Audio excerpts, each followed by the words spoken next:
comprendre que lorsque le Seigneur a rencontré femme de perte de sang, moi je suis simbié. Il y a ce qui ta foi t'a guéri.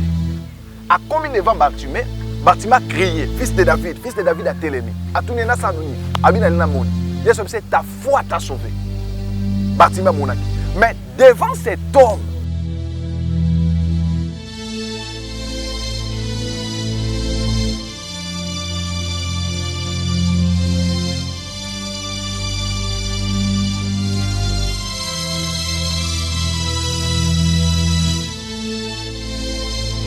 que la paix et la grâce vous soient données de la part de Dieu notre Père et du Seigneur Jésus-Christ notre Sauveur.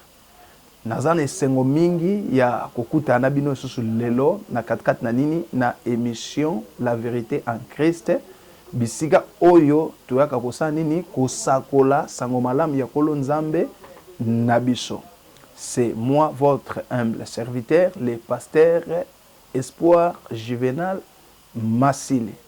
Oui, lelo tozo partager na mama likambo moko ezali très important o tozo tirer thème na ngona nini na katkat na Biblia. Tozo parler sur toutes les années il en était ainsi. Bambula nyonso ebandaki kozalela kaka lolenge wana.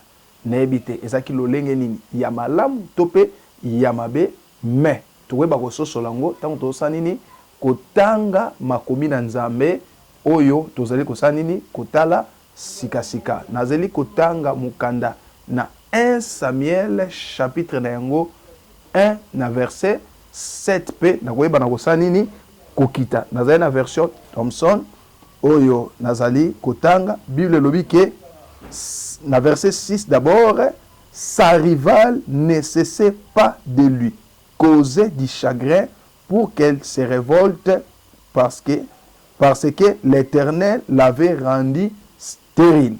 Et dans verset 7, place auto-tiré, thème nabiso, balobi, toutes les années, il en était ainsi. Chaque fois qu'Anne montait à la maison de l'Éternel, Pénina lui causait du chagrin de la même manière. Alors, elle plairait et ne mangeait pas. On a sauté directement à verset 9. Anne se leva après que l'on y mangeait et but à Silo. Le sacrificateur Élie était assis sur un siège près du montant de la poteau du temple de l'Éternel. Et l'amertume de l'âme, elle pria l'Éternel et pleurait beaucoup. Amen, amen. Nzambe asanini aebana kupambola yo oyo ozali kosanini kolanda biso na moma oyo kolo apambola yo makambu o tozo parler katkat na esika oyo to trouver yango na katkat na nini na les saintes écritures. Souviens-toi que la Bible déclare que tout passera mais la parole du Seigneur ne passera jamais. Et a toti komona comment histoire ya Anne et bana kosanini kozala. Bible lobi kezaki na mobali moko komona Elkana oyo azaki na mwasi na kombo ya Anne mais azaki pe na mwasi mususu na kombo ya nani ya Penina.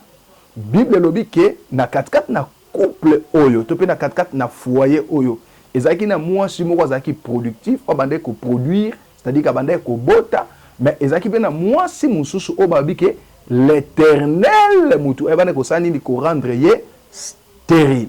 Mais oyo ezali ko intéressé biso makasi na mama likambo tozoloba ezali nini. Bible elobi ke Anne Penina abandaki ko finga ye ko chola ye ko sambwisa ye na miso na bato. Bible elobi ke abandaki ko sala ye makambo lolengwana afin que ebana ko sanini kotomboka. Pourquoi Nzambe ebana ko sanini ko rendre ye stérile. Bien aimé, oyebi malam na histoire ya nini ya Job. Tant o Job akomi na pasi, mwasi na ye pe abanda ko pousser ye ebana ko sanini ko se révolter contre l'Éternel notre Dieu.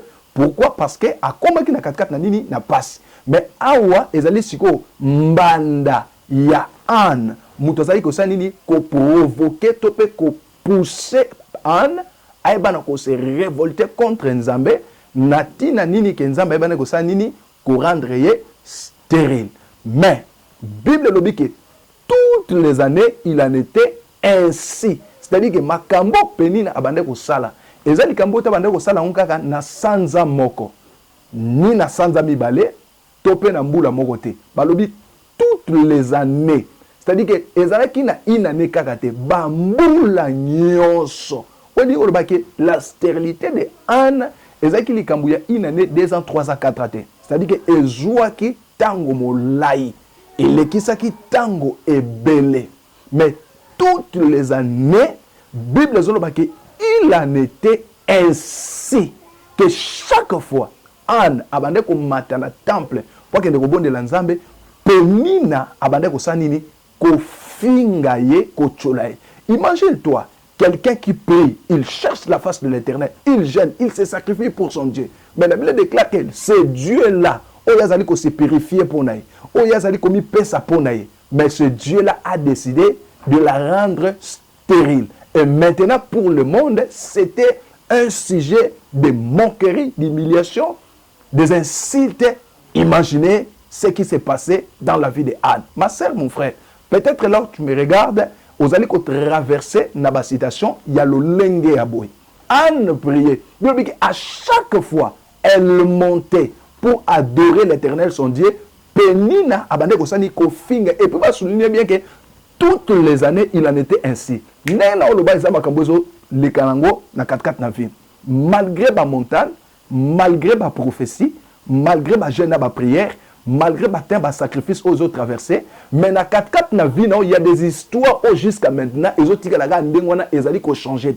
Et les gens qui vivent, même bateau bakoko ko pousser doigt, ko pointer doigt te liboso non, les gens comme na capacité, il y a ko rivaliser yo en public, il y a ko humilier yo en public, il y a ko insulter en public, non pas seulement au répondre na bango, mais pour oyebana ko sa nini ko commettre aux nini le péché à ko se révolter contre nini l'Éternel ton Dieu. Ma sœur, mon frère, nazo conseiller yo. Garde ta fidélité devant l'Éternel ton Dieu. Ce que l'ennemi veut de toi, c'est de te pousser à se révolter contre ton Dieu. Mais c'est que je sache que notre Dieu, la Bible déclare qu'il est fidèle et juste.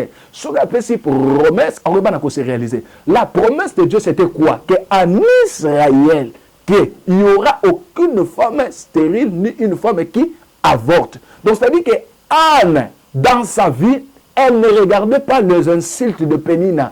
Malgré toutes les années, citation n'est pas mais vision ya Anne, ezaki lié na nini na promesse ya Nzambe que malgré les insultes, c'est que moi na ko kotala ezali ba insultes mais ezali nini ezali ba promesse o Nzambe eba na ko sa nini ko pesa na 4 nini na nation pe na ba o basaka nini bandimelaka. Toutes les années, chaque année ba mbula nyos ezali ko zaga ndenga ndenge na lo ba mama maladie na yo wana chaque année ezali toujours ko se répéter malgré l'imposition de main, malgré ma prière, malgré l'école de délivrance au leki. Mais toutes les années stérilité na wana ezakaka et zo si le la yo kaka bino que toutes les années il en était ainsi. C'est-à-dire que mbula moko te na 4 na vie a un changement kotaki. Mon frère, ma sœur, bien que oso prier, mais regarde bien dans ta vie, il y a des choses où ça se changer. Et tellement ndengwana, et tellement statique, ba fiancé ba oya ba okende. Ba projet ba lam, ozanga na on a début année, mais ti annonce la tamote se réaliser. Na 2014, au pensaka nini? 2015, aussi ça ngondeni. 2017, l'autre on a 2020. Surtout bito tana 4 vie na yo. Donc c'est-à-dire qu'on dit copier-coller. C'est-à-dire on dit que Makabo vivait en 2015, 2016, yango poso qu'on dit qu'on vivre en dengo. Donc c'est-à-dire que tu es comme Anne. Toutes les années, il en était ainsi. Il n'y avait aucun changement. La 4 vie, changement, ils allaient quitter. A qui toujours, moutoua, choléra, moutoua, difficulté, moutoua, problème, moutoua, qu'on humilier en public. Mais ce que l'ennemi faisait pour provoquer Anne, ils allaient non, pour se venger contre l'ennemi, on va toper contre rival, on va pousser. Mais l'ennemi a utilisé rival, en fait que Anne a brisé l'alliance d'un Nzambe. Que la gloire soit rendue à Dieu. Ma sœur, mon frère, ba insulte nyonso so lelo ba humiliation so passé sache-le que ezana bit moko l'ennemi veille que oba na ko briser alliance non nani na Yahweh Nzambe oyo yo ondimela parce que Anne priait, il montait à la montagne, elle jeûnait, elle était dans la présence de Dieu toutes les années, mais malgré cela l'enfantement ezala quitté. Mais ce que j'ai aimé dans le verset 9, la Bible déclare Anne se leva après que l'on y mangeait et bu à Silo. Le sacrificateur Élie était assis sur un siège près d'une montant des poteaux du temple de l'Éternel. Et l'amertume dans l'âme, elle pria l'Éternel et pleura beaucoup. Ma sœur, mon frère, Nazoué Bisayo, quand on dit Anne se leva, c'est-à-dire que Azaki Akovanda, Zaba Pambolayo. Ma sœur, mon frère, ne croyez pas que vous avez une souci, situation va changer. Non. Ne croyez pas que vous avez une inquiétude, de vie se transformer. Non. Na 4-4 na vie na yo, osa appelé teke, tant que vous insulté yo vanda. Attends, vanda maniko pesa ba tu explication, changement aux la té. Ce que tu dois faire, c'est de se lever. Malgré il y avait des insultes, malgré il y avait des critiques, malgré il y avait des provocations, mais la Bible déclare Anne avait le courage, elle avait le courage de se lever et de monter à la présence de Dieu. La Bible déclare lorsque Anne a commis la présence en Nzambe na Silo, c'est là où Anne a abandonné le cause na.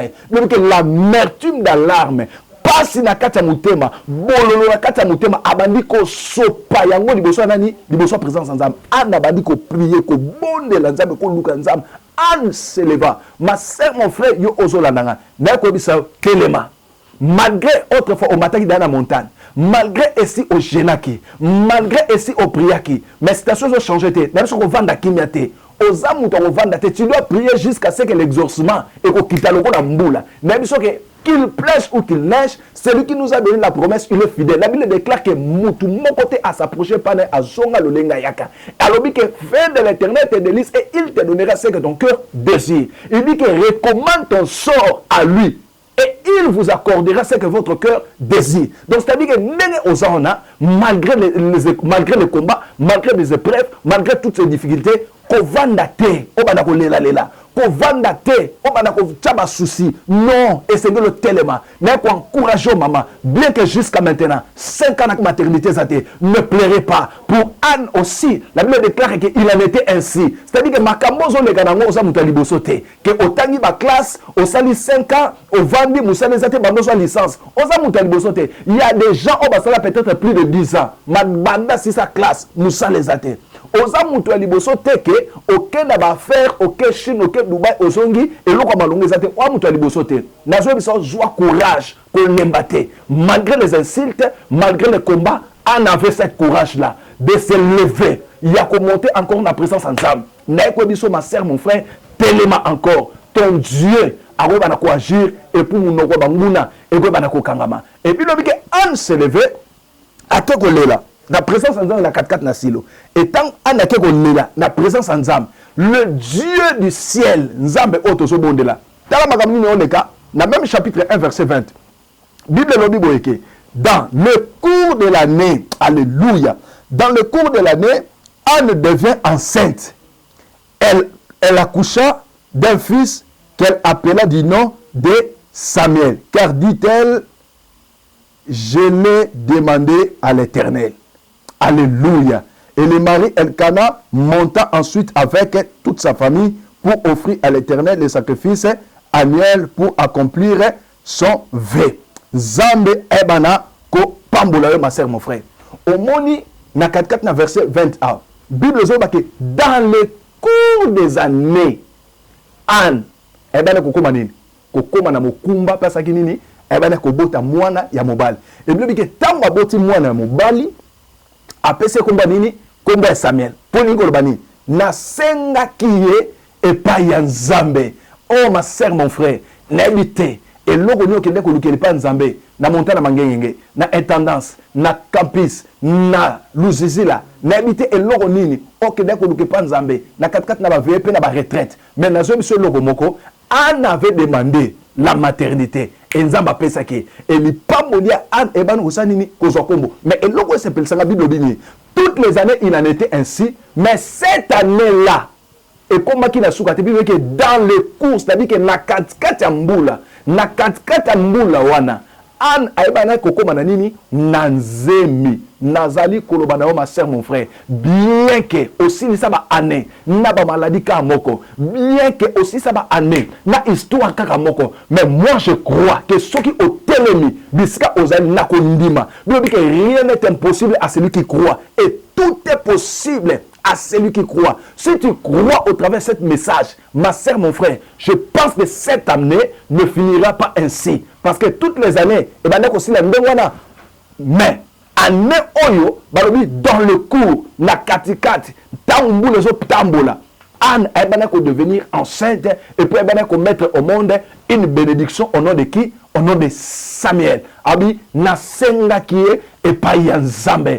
Oh mon Dieu, nous avons déclaré Nicolas Vinayo. Yo ozola nanga au travers de ce message. Au vanda na poto panda bambula na bambula. Mikande zalakate. Ba okota ba prière, ba jeûne, ba retraite. Jusqu'à maintenant, et loko malonga solution exacte pour le dossier Mikanda. Mais nazo yebisayo cette année et on va finir ndengwanate. Pona ana année wana et si la qui ndengwanate. Depuis que dans le cours, elle va devenir enceinte. Yope c'est possible na mula oyo et okoma na sugate, on va koma na mukanda na. Ana koma ki na zemi na ye. Nini oyo nzambe na Israël. C'est possible okoma na mbongo. C'est possible okoma na katkati na ndako na libala na ope. C'est possible okoma kokoma pe na maternité na yo. C'est possible parce que Bible dit que cette année-là, lorsque Anna pleurait, a s'élevé qui pas contre na katkati na losambo, ko bonde la nzambe, ko luka nzambe na mahombi et tanga bonde la nzambe, mbula na situation ne change ki. Ma sœur mon frère, na zo bisayo que cette année tu dois se lever na katkati na vie à prière. Tu dois se lever encore na vie à sacrifice. Ana kangaki maboko te, malgré les insultes, malgré l'humiliation, malgré les combats, Anna s'est levée encore. Et lorsqu'elle s'est levée, il y a des choses. Et bien, on passer la 4 na Lola. Lola exauça qui est. Et puis Anna, moi, on a bimisa. Et bien, on soit identité. Bien que penina zaki na bana, mais bana wana, bakomo na bango tanga magite. Mais kaka ano ba fingaki, kaka ano ba chulaki, kaka ano ba monaki pamba. Lorsque Anna mettre au monde, et puis le soir, que les pambolo bimisaki, et ça qui les pambolo soit qui référence. C'est possible avec Dieu que cette année et loko moko nini yamakasi et bimakatkat na mwana o abimaki nanzela Anne ezaki nani Samuel qui était Samuel. Alléluia. Samuel o abimaki, c'est lui qui a régné les deux rois na katkat na Israël. C'est-à-dire que naissance ya Samuel et il y a qu'à mettre fin na ba juge. Et puis, il annonce que début à nini, il y a royauté. Nzamba pambolo mutozola nanga. Na ngo saisir likambo makasi. Na bi que naissance il y a Samuel et il y a qui ko mettre fin na histoire il y a ba juge na Israël. Et puis il y a qui ko annoncer début à nini, il y a royauté na katkat na nini, na katkat na Israël. Pona ko mona ke pendant que banda Israël et bimak na katkat na esclavagisme en Égypte, bazaki conduit na ba prophète. Et tant ba ko s'installer na katkat na Israël, na katkat na Kana, et ba nzamba ko sa nini ko lever ba juge. Tout le monde ba Gédéon ba lekaki, tout le monde ba Déborah ba lekaki, tout le monde ba Samson ba lekaki, tout le monde ba Jephthé ba lekaki. Ba juge ndenge na ndenge ba lekaki. Mais Samuel azalaki dernier juge oyo azalaki élevé en dignité comme roi, comme prophète, comme donc c'est-à-dire que yem tazaki déjà souka na katkat na Israël tango ko s'élever. Donc c'est-à-dire que botama Samuel et qui ko mettre fin na ba juge et puis qui ko annoncer de bien nini il y a royauté. Et Bible dit que tango Samuel a botami, c'est lui qui a consacré Saoul comme roi. Et non seulement Saoul, il est aussi celui qui a régné. Alléluia. Celui qui a régné David comme roi en Israël. Mais qui était Samuel? Son origine est utiwapi.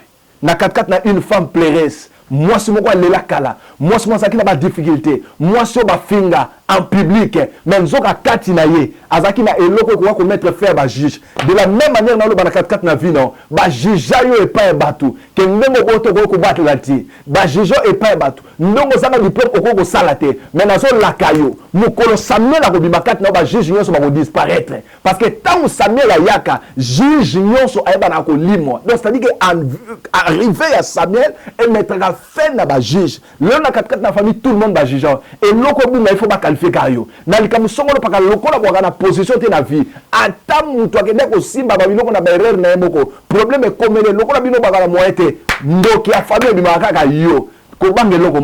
Parce que jusqu'à maintenant, Samuel a l'habilité. Tant que non, Samuel a l'habilité, automatiquement, on la kaka maman. Ata ba pakoli yo mafuta, ba tcheona makolo. Ata olie sen, soki Samuel a l'habilité, peni na olelisa yo. Ndemo zana peni na oleliso na kata société.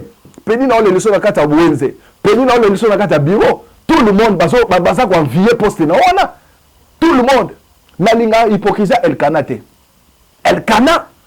Tant Anna on est là, si on a verset 5 tirs kita, Elkana zo ça Anna nin.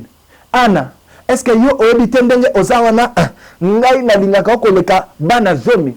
Ah, Elkana. Yo linganga ko leka di bano kenda ko zelanga mbanda penina pona nini? Parce que yo linganga bana te. So ko linganga ko leka bana zomi, okenda ko linga penina pona nini? O linganga bana tika hypocrisie. Tika hypocrisie o linganga bana. Soko wa ko linga bana te o nozo langa penina te. Lokolo zelanga penina, c'est qu'on va dire la posa ban. Lokolo zelanga penina, c'est qu'on va dire la posa ban. Ma sœur, mon frère, il y a d'autres personnes qui sont capables de distinguer yo pour on l'essentiel. Aïe wana, o mwenezana, ngana ko soutenir yo, boyena boye, kanga mutema, eza makambo yaka, mais pendant que on ba makambo ngana, ya za dala ba solution mupanzi. Ko la na ba bilo kwande ngwana te. Ana, awaka ki tolia Elkanate, a selevaki. Azo ki courage au telema et tant wa telema ki et loko asenga ki na nzambe tanga ki ko bima et mettre ki fin na ba juge nazo déclarer Nicolas vino nzambe apesa et loko ko mettre fin na bato ba sambisa ka vina yo o bazanga soko le ba fungoli mo ko ba ndiko juger yo o gaga soko le ba ndiko de ba fungoli mo ko ba no juger il y a d'autres personnes ba juger bango même na bato mo ko juger bango te.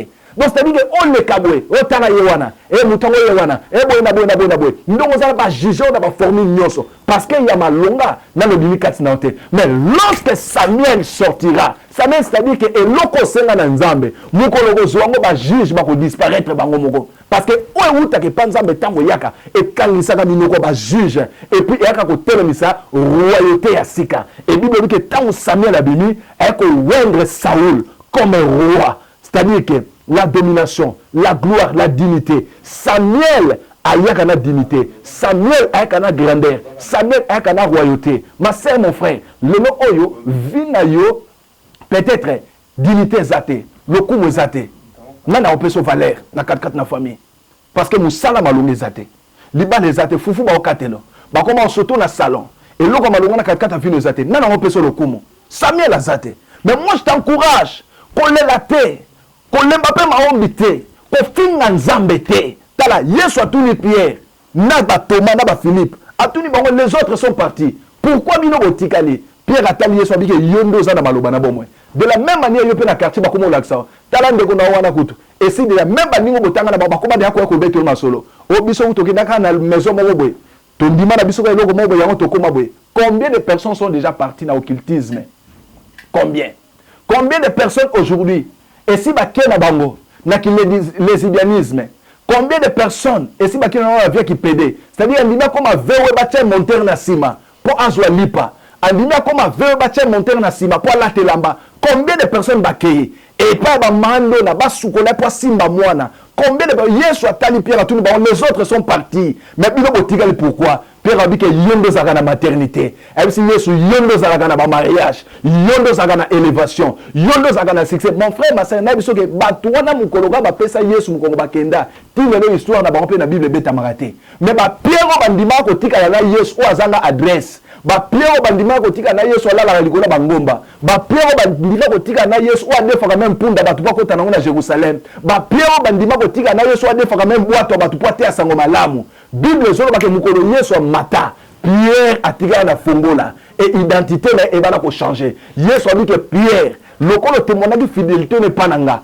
ngai pe nzambe na linga sur fidélité nanga et nzamba tombola Pierre na bantonga nyonso tout Pierre azaki capable ata bo continuer na prison mira prison boloko ko buka na yango moko ba chaîne ko ya Pierre ko s'en sortir c'est-à-dire que ezaki na force de mon côté ezaki na capacité sanini ya ko arrêter Pierre parce que essaie autres pouvoir ezaki capable ya ko pesa solution na ba problème nyonso et puis ya ko fongola place makamyo so ya ko amoni koto Jean-Marie amoni koto ta Pierre mais yeso ya benga Lazare yemoko atika batona musuna tombo mutu amotema bolingo atika bibembe musuna tombo atika bango ndengwana abimisaka Lazare na bada kodame chez bango azonga na pale obi pourquoi Lazare abima azonga na pale mais Bible solo babweke mukolo Yesu akufa yaya mukolo Yesu akufa Yesu akufi mukolo lisekwa na ye Bible lobike mabele ningana mabanga epanzana bibembe nyonso ezaki na se esekwa et puis emata ekenda ko se siéger wapi na ville sainte là où il y a ni péché ni tourment. Ok, Lazare lorsqu'il fut ressuscité azonga na Béthanie akenda na ville sainteté azonga na Béthanie mais le manque o batika la ka mukolo babinisaka Lazare tango basekwaka bazonga na bandako na bangote mais ba mata là où il y a ni tourment ni faim nazo bisayo c'est vrai que na kati na famille na batu batombwami mais soki okote l'élévation na bango baza turumate butu nyoso famille na liboso ekeko oui aotambwa na mutu kwa balia ka pena tala sa na matuvi batelie na ngofo dia ka butu nyoso pour le bien régner donc c'est à dire que ana bozume ya baturuma mais le jour où le Seigneur a décidé mon frère ma sœur abimisayo ozonga na bétanité au matin la ville sainte là où il y a ni tourment ni gloire au lieu mbongo na yo sans plaignant. C'est-à-dire que aux autres régner sans plaignant, mutoko telemelo azate. Au compte na ndako libala o lamukana ero lingi na pongi. Mutoko tindi ko lamuka zate parce que le Seigneur a décidé ça ni abimisayo.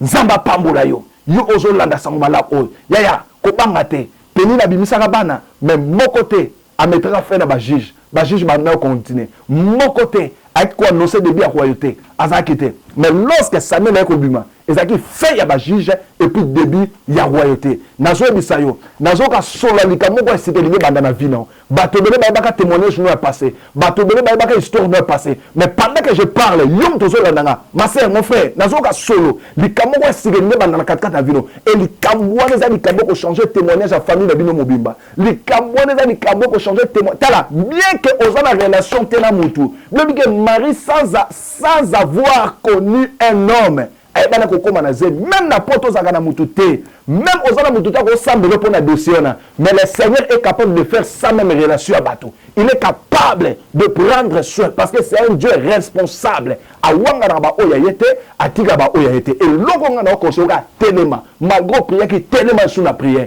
malgré jeûne qui telema sous la jeûne donc an s'élève c'est-à-dire que soka lala ki na ba souci lala ki na ba regret lala ki na ba inquiétude Samuel ngaki yete ana télémaqué à quelque déposer ma mertime dans l'arme ennemie de présence sans âme et l'Éternel a exaucé que l'Éternel exauce ba obaka ko lukaye ba obaka ko belela et tango belela kinzam ya nzamba sa nini exaucer Samuel ayake et ko mettre fin na ba juge na sambela nzamba mettre fin na batu nyoso ba jugeayo batu nyoso ba kina ba jugement de sona ba bika sa impudique ba bika sa mobomi ba bika sa coupable a son mérité de nanzela ni loba on nzamba mettre fin sauf que toutes les années il en était ainsi na kakata vino aussi ça la moula toujours na ba difficulté aussi ça la moula toujours na ba perte aussi ça la moula toujours na ba déception mais cette année na je dans le cours de cette année tala bato ba ndako s'attendre que fiancé wana okufa ba okamwa okota tina ndako libala parce que au cours de l'année ana komaki na zen yo pe na so déclarer année oyo okoma na présidence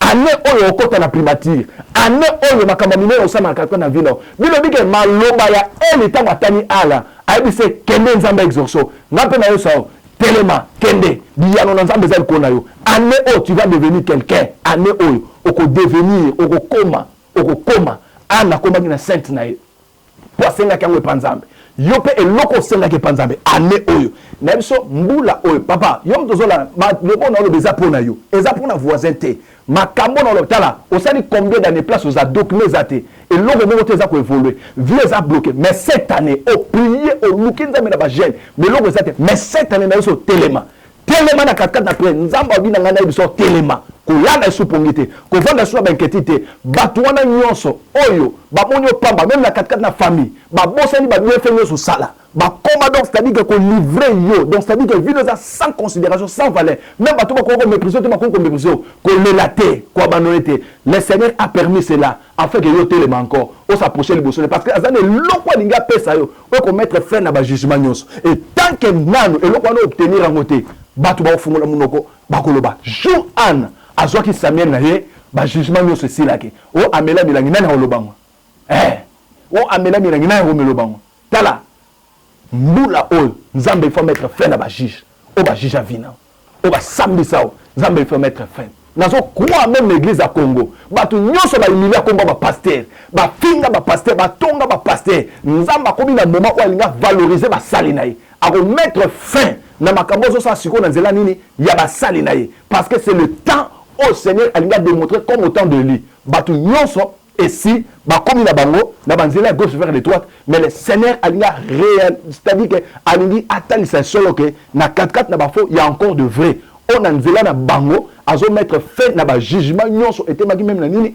na nzela ya kombo ya ba sali na ye msana nzambe ozo landanga tellement na ba prière ko lembate malgré ba pandio église malgré ndenge za na ba sisi valeur na yo ba trahir yo ba lobi de gauche vers les droite ko lembate tellement an ba humilier qui mais a telemaki a kendaki boso présence nzambe et nzamba pesa nzamba za capable de peso fulu koleka o ba panza nzamba capable ko melo ba partenaire koleka o ba botola kyo nzamba za capable ya ko zongisela yo ya ko accorder yo même oyo mokili e kanisa ke yo koko simbate batu bakanisa ke ana ko kiza incapable ko za mwana mais nzoka nzamba pesa non seulement mwana mais pesa mwana azaka ko mettre fin pe aka ko annoncer quelque chose de nouveau donc c'est à dire que à mettre fin na ba juge et pour annoncer début ya makambo asika ndenge mona 4 na vino tala Anna, Nanzela Samuel, ezaki fin, il y a stérilité, et puis début, il y a nini, il y a fécondité. Parce qu'après Anne, il y avait encore 5 fils. O Nzamba Sagini, Nzamba Pesagi Bana Misus, Obayaki, après Samuel, Bana Bayaki Ebele. Nazo Sambela Nicolas Vina. N'habité et l'on est au Senga na présence en Nzamba. Boutou pe mo ekolela, Nzambe Salelanga. Ce que pendant que na oloba, Nalingo Bana ko réaliser, na 4 na Vina. Et là, on est au Luka Nzamba Salela. Ezaki mariage, Ezaki nini. Moussala, maternité, guérison, parce que année nyos, et si là encore malade. Et là, on est au raisonner, Nzambe, à quoi qu'on salela. On a nzela yango, batu bande ko finga yo, batu baso chola, batu baso humilier, comme on est comme sans valeur, banda ce qu'on réaliser. Là, on senti que pendant la sotéa, moi, si moi, je suis dans la chambre, azolela na mutema na ye alobi Seigneur pinzolo zo tanga pourquoi seulement moi chaque année ko bana ko sila encore boye pourquoi seulement nga nazoka ka butu pe mo na bapota na mitema tant batu musu ba la ponginga na ko la te oui ma sœur mon frère on n'a pas le laqué mais asuka na le laté azaki courage abi je vais continuer je dois continuer encore je vais espérer encore le Seigneur n'a prier encore et lorsqu'à côté na profondeur le Seigneur eh ben ko accorder et maintenant nga ina opé toni to bon de l'Nzambe afin que Nzamba sa nini eh ben ko accorder je crois si toutes les années il en était ainsi au bando si ça on a humiliation na condamnation na ba jugement mais cette année le Seigneur veut faire quelque chose ozo mettre fin na ba juge et poso banda histoire asika na 4 vina seconde demi loba o esike zwamio banda ko samba nanga elongo mbumba mutune esike zwamio kota même na 4 na chambre faut quand même misike joie motala kotala muto za na gauche pe na droite. Cette femme lorsqu'elle a entendu parler de Jésus, elle disait en elle-même, si j'arrive seulement à toucher le pan de sa robe, je serai guéri. Et lorsqu'elle a touché le pan de sa robe, bino que guérison au côté kotala muto za na gauche pe droite, message yo yepona yo même chose là na téléphone faut quand même misike joie mio kota même na chambre tcha même ton nasé le bana nzambe ba bula nyoso si la ngaka bongo. Mais cette année na lingi osala quelque chose na 4 vina on mettre fin pour bandel comme quoi siga nazo sambe na no elongo allez kata biso siga zo na bon de nzambe nzambe mona moi si o ami kiti liboso présence na kala papa au Seigneur Atalité, entourage à bateau à Zalabang, mais Ami Sopani, le la Jairis, Atala qui pote balete, pour la guérison, moi, à la qui n'a c'est, Nzambe Telema, ou intervenir dans la famille, chaque année, maman avec Sanga Kabana, chaque année, papa, aux complications de Missalane, chaque année, nous commençons Nzambe, ma fiancée, ma Tendaka, toutes les années, et aussi les états de âge, comme qu'on pousse à la comme qu'on banga, Nzambe, tu vas passer même na Congo, yo sera en crise, ma fiancée, ma oya, ma okende, comme qu'on qualifie même le la Lumba, mais nous sommes dans Lumba, t'as sérieuse, mais ennemi, a toujours à humilier, papa, a joué batté à Salanini, yé, ce qu'on a ça, ma colonne Nzambe, a son intervention de papa tellement, c'est là le poko na yo, pendant qu'on touche, personne moi son mariage, personne ne combat document, personne ne combat Mikanda fungama, personne nous sala, papa, tala diplôme, tala ma considération, personne nous sala, personne dignité, personne considération, personne mariage, au nom de Jésus, n'a déclaré, nous l'avons été marqué na 4 na ville, on va pour empêcher yo, au concevoir te, makambo ya kaya na koleko ka ndengwana, au posséder en côté, na sambeli ekoya, au nom de Jésus-Christ de Nazareth, nous boko na nzambe, le fungwa ozaka ko kangama na déclaré, après 2 semaines, au témoigner miracle la prière, au ganga que le Dieu d'espoir m'a visité, et laisse que mon Dieu a pambola, a fungwa bazetala, après cette prière, ba obenga, pe bazo engagé, après cette prière, tala fianço na kendaki, azo zonga, après cette prière, na zo azo benga pe ba pe so mikanda, reçois cette grâce au nom de Jésus-Christ de Nazareth. Amen. Merci Kolo a pambola yo, ndeko molingami, partout esika olandi biso, na 4 na nini, na mateya oyo, que toutes les années, il en était ainsi. Anne azaki kolela, babande ko fingaye, ko sala nyonso po atombogela nzambe, mais Anne a gardaki fidélité na ye, pe azoki mukano ya kotelema lisusu liboso na présence na nzambe na nini, na losambo. Nzambe apesa kiye oyo asaki nini, azaki nango posa, et puis o azwaki et mettra qui fin na règne ya ba juge, et puis et annonça qui début à nini ya royauté. Ma sœur, mon frère, nazo conseiller ko lemba nzela na nzambe te, bate la fidélité na yo et pas nzambe, même si oyo zo luka nanu omoni yango te. Bilo ke chaque fois ana bande ko mata na temple, penina bande ko finga ekaka, a tongai. Ande ko finga pourquoi na verset 6 balobi ke ande ko sala ngo po ana atombogela nzambe pourquoi aranda ki est stérile. Mais Anne atombogela ki nzambe te. De la même manière Job pe afinga ki nzambe te. Yo pe ko wanga na nzambe te oyo aboma te na zemi ya mama, oyo apimela ki te diplôme d'état, oyo apekisi yo te oyo bana ko vivre parce que na moment où ezana batu baki na mabala me bakufi. Eza ba batu baki na mituka ka mutuka na sala ngo accident kufi. Yana batu musuna nzela musala ba chele be poza kufi. Mais yoka na chômage nzamba ope sauver. Yoka ka sali bala nzamba we bana ko accorder likambo zaka tellement encore na vie à prière ko lembate nzambe awe bana ko sanini ko visiter pe ko pambola yo. Ezaki bongo ngai le pasteur Espoir Masili Juvenal nde mutu nzambe atelemisaki na mokolo lelo pona ko lendisa yo na nzela émission o la vérité en Christ. Kolo ayeba na ko pambola yo. Contact soki ozana posa ya toli to pe ya nini ya encadrement ya prière benga ngai le pasteur Espoir Masili Juvenal na plus 243 82 041 54 40. C'est-à-dire que plus 243 82 041 54 40. Le pasteur Espoir Azali Bongo na Congo Kinshasa, église Ezali Bongo, centre évangélique Les Torrents, Oyo Ezwami, na balabala Kapanga numéro 3.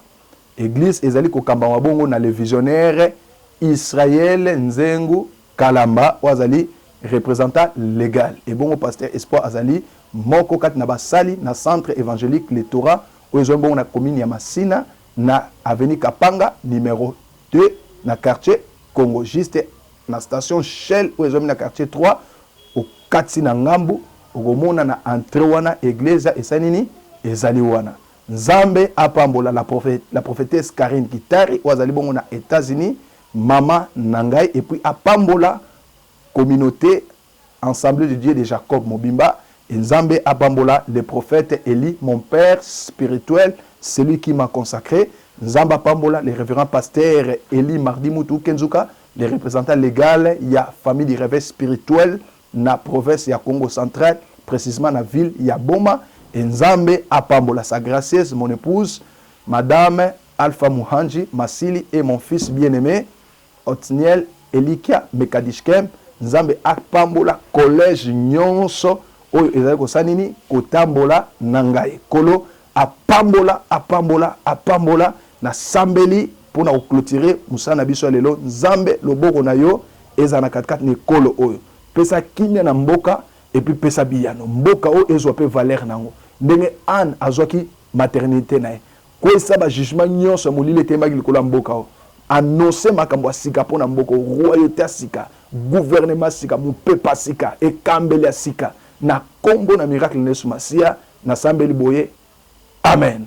Merci na régie ndeko na biso Chris kolo apambola mingi et puis chaîne na biso Malula Oda TV PDG Oda nzambe apambola yo pona chaîne oyo oyebani kopesa biso en fait que sango malamu et palangana mokili mo nzambe apambola PDG Oda oyo ayebani ko créer Malula Oda TV et puis bandeko nyonso bazosala na ye et nzambe apambola ceinture nyonso ezotambola na ngai Gikombana kolo amona yo nzambe apambola Isaac Massini et nzambe apambola Joël Mayasi bana nyonso bopambola bisika bozwami ya assemblée de Dieu de Jacob ya famille de réveil spirituel ya Jésus-Christ en action au monde nzambe apambola bino nyonso bisika bozwami kolo a yebana kopambola bino merci.